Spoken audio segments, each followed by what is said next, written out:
Hello everyone, welcome back to my channel, and this is class 7th NCERT math solution. Here we are doing exercise 4.1 from the chapter 4 simple equations. Okay, so let's come to the question number 4. Write equations for the following statements. अब हमें यहाँ पे कुछ statement दी गई हैं और उनसे हमें इक्वेशंस को ड्रॉ करना है. So let's C. Here is our first part. The sum of numbers x and 4 is 9. यहाँ पे हमें जो स्टेटमेंट में कहा जाएगा वही हमें यहाँ करते जाना है. अब जैसे कि हमें यहाँ बोला गया है the sum of numbers x and 4 is 9. इसका मतलब ये हुआ कि जब हम इन दोनों नंबर्स को सम करेंगे तो हमारा आंसर 9 आएगा. इसको हम किस तरीके से लिखते हैं? हम इसको इस तरीके से लिख सकते हैं x + 4 सम का मतलब प्लस होता है. Okay, equals to 9. Equals to 9 का मतलब ये है कि जब हम इन दोनों को प्लस करेंगे तो हमारा आंसर 9 की इक्वल आएगा. ओके, इसलिए हमने इजिकल्स टू यहाँ पे 9 लिखा है. सो ये एक इक्वेशन बन गई है. इक्वेशंस क्या होती हैं और इसके पहले के क्वेश्चंस वो सब हम ऑलरेडी कर चुके हैं और उस वीडियो का लिंक मैंने अपने डिस्क्रिप्शन बॉक्स में दे दिया है. सो अगर आपको वो वीडियो देखनी है आप डिस्क्रिप्शन बॉक्स में जाके देख सकते हैं. Now let's come to the second part of this question. 2 subtracted from y is 9 is 8. Okay, so इसका मतलब ये हुआ कि y में से अगर हम 2 को माइनस कर देते हैं, सब्ट्रैक्ट मीन्स माइनस कर देते हैं, कम कर देते हैं, तो हमें 8 आंसर मिलता है. इसको हम इस तरीके से लिख सकते हैं y - 2 = 8. ओके, आप देख सकते हो ये भी पूरा स्टेटमेंट के अकॉर्डिंग ही है. y में से हमने 2 को माइनस कर दिया तो आंसर क्या मिल जाएगा? 8. Then 10 times a is 70. जहाँ पे टाइम्स की बात आती है 3 टाइम्स, 2 टाइम्स, 4 टाइम्स. सो इसका मतलब ये होता है कि वहाँ पे हमें मल्टीप्लाई करने के लिए बोल रहा है. Okay, so 10 times a it means हमें 10 की मल्टीप्लाई करनी है a में. ठीक है, सो वही हमने यहाँ पे किया, 10a लिख दिया. मल्टीप्लाई के साइन को हम ऐसे लिखते नहीं है तो इसको ऐसे भी लिख सकते हैं हम 10a ओनली. सो इस 70 तो इक्वल्स टू में 70 आ जाएगा. इसका मतलब ये हुआ कि अगर हम a का 10 टाइम्स कर देते हैं तो हमारा आंसर 70 के इक्वल आ जाता है. Now let's see the fourth part of this question. The number b divided by 5 gives 6. b को अगर हम 5 से डिवाइड करते हैं तो वो हमें 6 आंसर देता है. सो वही हमने यहाँ पे किया है, b को हमने 5 से डिवाइड कर दिया और आंसर इक्वल्स टू में लिख दिया 6. Okay, so this is the equation of this statement. Then let's come to the fifth part of this question.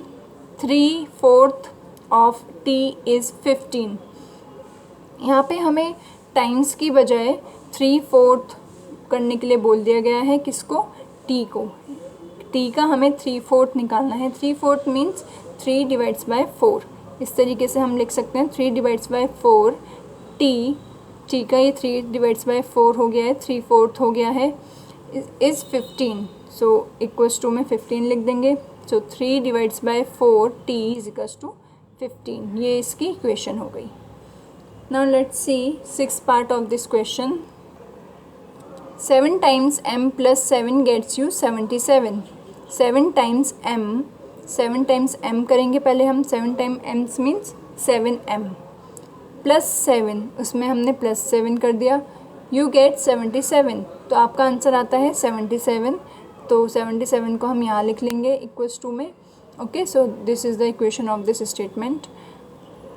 1/4 of a number x minus 4 gives 4. 1/4.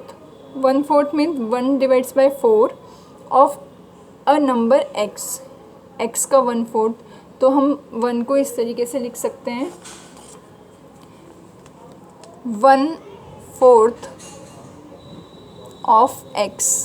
ठीक है, तो 1 की अगर आप x में मल्टीप्लाई कर दोगे you will get x only, then नीचे 4. सो इसको हम इस पूरे को इस तरीके से भी लिख सकते हैं. ठीक है, सो ये हो जाएगा x डिवाइड्स बाय 4. -4 इसलिए किया है क्योंकि हमें यहाँ करने के लिए बोला है -4. ठीक है। सो -4 कर दिया इज इक्वल्स टू 4, वही आंसर यहाँ पे हमें दिया गया था, तो वही हमने इक्वल्स टू में लिख दिया। Now let's come to the 8th part of this question. If you take away 6 from 6 times y, you get 60. यहाँ पे हमसे कहा गया है कि अगर आप 6 times of y से 6 टेक अवे मीन्स ले लेते हो, वापस माइनस कर देते हो, तो आपको 60 मिलता है। तो सबसे पहले हम 6 times of y लिख लेंगे, 6y हो जाएगा, और टेक अवे 6 मीन्स माइनस कर दिया 6 को, देन आंसर क्या आ जाएगा 60, तो उस आंसर को हमने इक्वल्स टू के यहाँ पे लिख दिया है। So this is the equation of this statement. Now let's come to the last part of this question. If you add 3 to 1/3 of z you get 30। 1/3 of z को हम z डिवाइड्स बाय 3 भी लिख सकते हैं, ठीक है। If you add 3, तो 3 हमें यहाँ पे ऐड करना है, जैसे कि स्टेटमेंट में बोला है, जैसे स्टेटमेंट में बोला जाता है वैसे ही हमें करते जाना है। यू गेट 30, सो 30 आंसर मिल जाएगा, इट मीन्स इक्वल्स टू के यहाँ पे हमें 30 लिखना है। So this is the equation of this statement. Now let's come to the 5th question of this exercise. Write the following equations in statement forms. अब यहाँ पे हमें जस्ट अपोजिट करना है, स्टेटमेंट की फॉर्म में इन इक्वेशंस को लिखना है। So let's see, p + 4 is equals to 15, तो हम इसको लिख सकते हैं the sum of p and 4 is 15। Okay, p और 4 का सम किसके इक्वल है, 15 के इक्वल है। सो वही हमने स्टेटमेंट में लिख दिया है। इसी तरीके से m - 7 is equals to 3, it means 7 subtracted from m is 3। Okay, then 2m is equals to 7, twice a number m is 7। 2m को हम 2 टाइम्स और ट्वाइस भी लिख सकते हैं और डबल भी लिख सकते हैं, ठीक है। ये सब अगर लिखा होता है इसका मतलब ये हमें 2 टाइम्स करना है, उसको 2 की मल्टीप्लाई करनी है, ठीक है। सो ट्वाइस अ नंबर, तो ट्वाइस हमने यहाँ कर दिया नंबर का, इट मीन्स यहाँ पे ऑलरेडी किया हुआ था क्वेश्चन में। m इज़ 7, ठीक है, 7 यहाँ लिखा हुआ है, तो इसकी स्टेटमेंट क्या हो जाएगी, twice a number m is 7। Fourth part is m divides by 5 is equals to 3. So 1/5 of a number m is 3. हम इसको ऐसे नहीं लिख सकते कि m divides by 5 is 3. Okay, ऐसे नहीं लिखते इसको, हम क्या लिखेंगे 1/5 of a number m is 3। ये किसी नंबर का 1/5 ही तो है, सो इसको हमने ऐसे लिख लिया स्टेटमेंट में। Then 3m divides by 5 is equals to 6। 3 divides by 5 को हम क्या लिख सकते हैं, 3/5 of a number m is 6। 3/5 लिख सकते हैं हम 3 डिवाइड्स बाई 5 को, सो वही हमने लिख दिया यहाँ पे 3/5 of a number m is 6। Then 3p + 4 is equals to 25। So 3 times a number p when added to 4 gives 25। 3 times अगर हम किसी नंबर को करते हैं और उसमें 4 ऐड कर देते हैं तो हमें 25 मिलता है, वही हमने यहाँ स्टेटमेंट में लिखा है। Then 4p - 2 is equals to 18। 2 subtracted from 4 times a number p is 18, तो वही हमने यहाँ स्टेटमेंट में लिखा है कि अगर हम 2 को सब्ट्रैक्ट कर देते हैं 4 टाइम्स अ नंबर p से, 4 times of number p is 4p, then we will get 18। So इसकी स्टेटमेंट क्या हो गई, 2 subtracted from 4 times a number p is 18। Now let's see the last part of this question. p divides by 2 + 2 is equals to 8। So add 2 to half of a number p to get 8। यहाँ पे हमने half लिख लिया है, 1/2 नहीं लिखा है। Okay, सो इसको हम 1/2 को हम हाफ ही बोलते हैं, सो स्टेटमेंट में हमने सीधा हाफ लिख लिया और वही लिखा है जो यहाँ पे इक्वेशन में हमें दिया गया है, add 2 to half of a number p to get 8। सो ये इस इक्वेशन की स्टेटमेंट ये हो गई है। Now let's come to the last question of this exercise which is question number 6। Set up an equation in the following cases. हमें यहाँ पे कुछ वर्ड प्रॉब्लम टाइप्स दे रखी हैं और यहाँ पे हमें उनके लिए इक्वेशंस को सेट करना है। So let's see, first part is Irfan says that he has 7 marbles more than 5 times the marbles Parmeet has. Irfan has 37 marbles. So let's see हम इसकी इक्वेशंस को कैसे सेटअप करते हैं। So let Parmeet's marble be x. यहाँ पे हमसे बोला गया है कि Irfan says that he has 7 marbles more than 5 times the marbles Parmeet has. अब हमें ये तो पता नहीं है कि परमीत के पास कितने मार्बल्स थे, तो हम इरफान के मार्बल्स कैसे बता सकते हैं, ठीक है। और हमसे एक कंडीशन बोली गई है कि इरफान के पास 7 मार्बल्स ज़्यादा हैं परमीत के मार्बल्स के 5 टाइम्स से, ठीक है। तो सबसे पहले हमें ज़रूरत पड़ेगी परमीत के मार्बल्स की, ठीक है।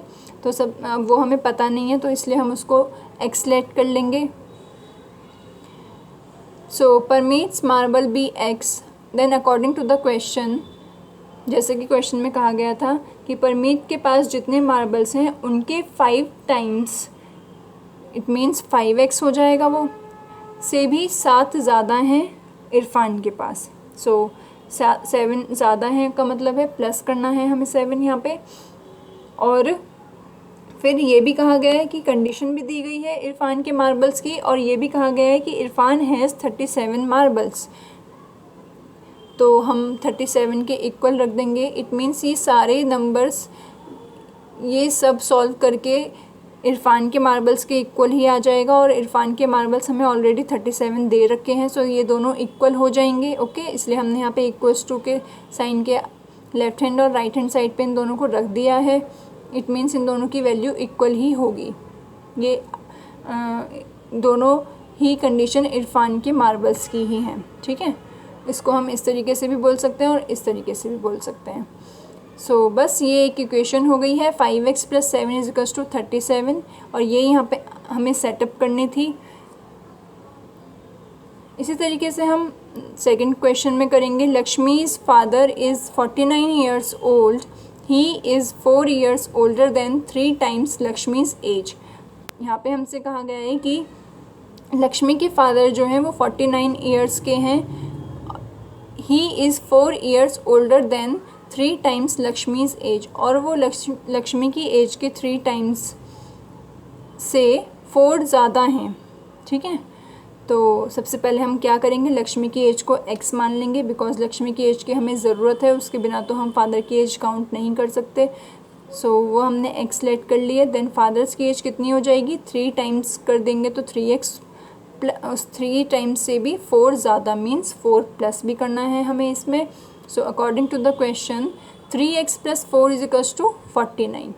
ये तो कंडीशन के फॉर्म में हमें दी गई थी फादर की एज, और रियल वाली नंबर्स की फॉर्म में हमें ये एज दी गई थी फादर की। तो ये दोनों इक्वल ही तो होंगी, ये दोनों उसके फादर की ही एज ही तो बता रही हैं। तो हमने इनको इक्वल्स टू में रख दिया, और ये इक्वेशन हमारी बन जाएगी 3x + 4 = 49, and this is the answer of this question.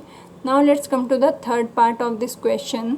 The teacher tells the class that the highest marks obtained by a student in her class is twice the lowest marks plus 7. The highest score is 87. यहाँ पे हमसे कहा गया है कि teacher बोलती है कि उसकी क्लास में जो बच्चे ने हाईएस्ट मार्क्स ऑब्टेन किए हैं वो हैं लोएस्ट मार्क्स के ट्वाइस से भी 7 ज़्यादा, ठीक है। और हाईएस्ट स्कोर हमें बता ही रखा है वो 87 है। इट मीन्स हाईएस्ट स्कोर की एक तो कंडीशन हमें दे रखी है और एक स्कोर नंबर्स में दे रखा है, ओके। और हैं ये सारे हाईएस्ट स्कोर्स ही, तो इनको हमें इक्वल रखना है, ये तो हमें पता ही है। और सबसे पहले लोएस्ट मार्क्स की बात कही गई है, लोएस्ट मार्क्स को ही कंडीशन बना के हमें हाईएस्ट मार्क्स फाइंड आउट करने के लिए कहा गया है।